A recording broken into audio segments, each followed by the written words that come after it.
pictures, just released by the War Department, show the execution of 3 German spies captured during the German counteroffensive in the Ardennes. They had infiltrated behind Allied lines in American uniforms. By ancient rules of war, they faced the firing squad.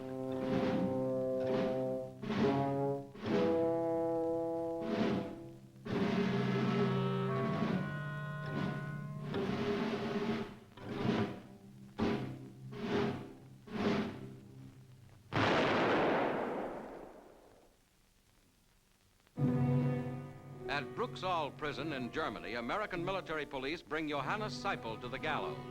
With 5 other Germans, he has been condemned to hang after due trial for the murder of 6 American aviators forced down in Germany.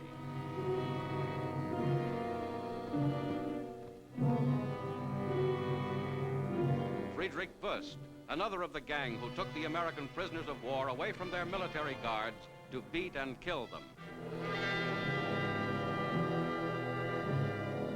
Philip Gutlich. This is the official military record of the executions.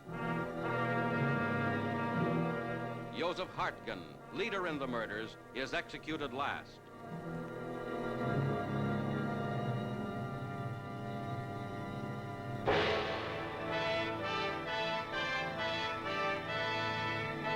Near Mount Fujiyama, priests wait at the burial place of Emperor Hirohito's father.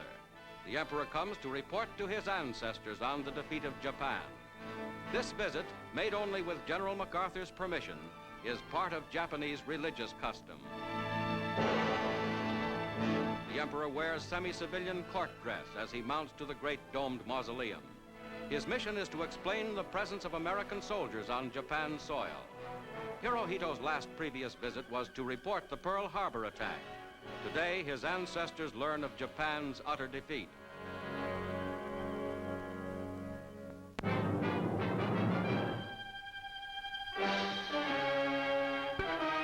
The Palace of Justice in Nuremberg, Germany, once the holy city of Nazism, becomes the setting of an epic event.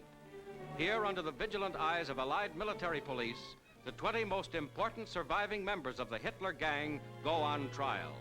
The attention of all the world is centered on this city and this scene.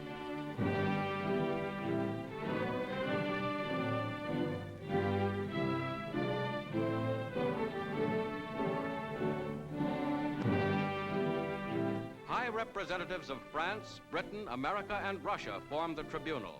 They will judge the ringleaders of a conspiracy that brought war to all the world for their crimes against peace and humanity.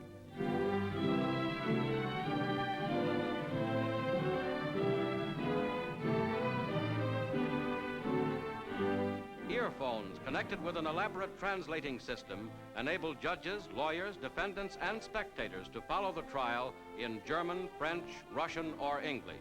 The chief of the Germans Defense Council addresses the court. Vor Beginn der Sitzung über die Frage des Verkehrs zwischen Verteidiger und Defendant während der Sitzung. Each of the defendants has his own counsel. Meine Bitte, die ich für die Gesamtverteidigung äußere, geht also dahin zu Prisoners Schacht, Seyss-Inquart, von Papen, Dönitz, and the rest of the 20 are led by Hermann Göring.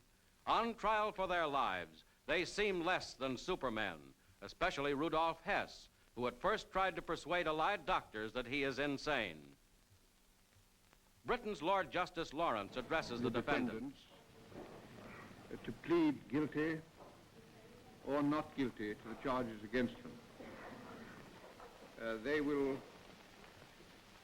proceed in turn to a point in the dock opposite to the microphone. Hermann Wilhelm Göring. Reichsmarshal Göring, cold-blooded planner of international plunder, torture, and murder, now arrogantly attempts to take advantage of the court procedure.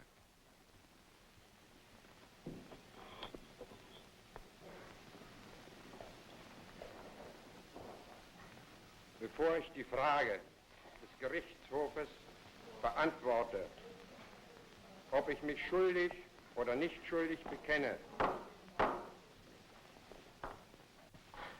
I informed the court that defendants were not entitled to make a statement. You must plead guilty or not guilty. Ich bekenne mich im Sinne der Anklage nicht schuldig. Not guilty. Rudolf Hess. Once the third-ranking Nazi, Hess parachuted down over England early in the war. Nein. That will be entered as a plea of not guilty. Joachim von Ribbentrop. Ich bekenne mich im Sinne der Anklage für nicht schuldig. Not guilty.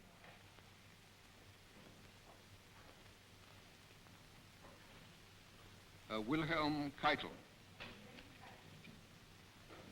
Ich bekenne mich nicht schuldig. The Chief of Staff pleads innocent. Next, Alfred Rosenberg, philosopher of Nazism. Not guilty. Julius Streicher. Nicht schuldig. Not guilty. Hermann Göring tries again to make a statement, but is firmly dealt with.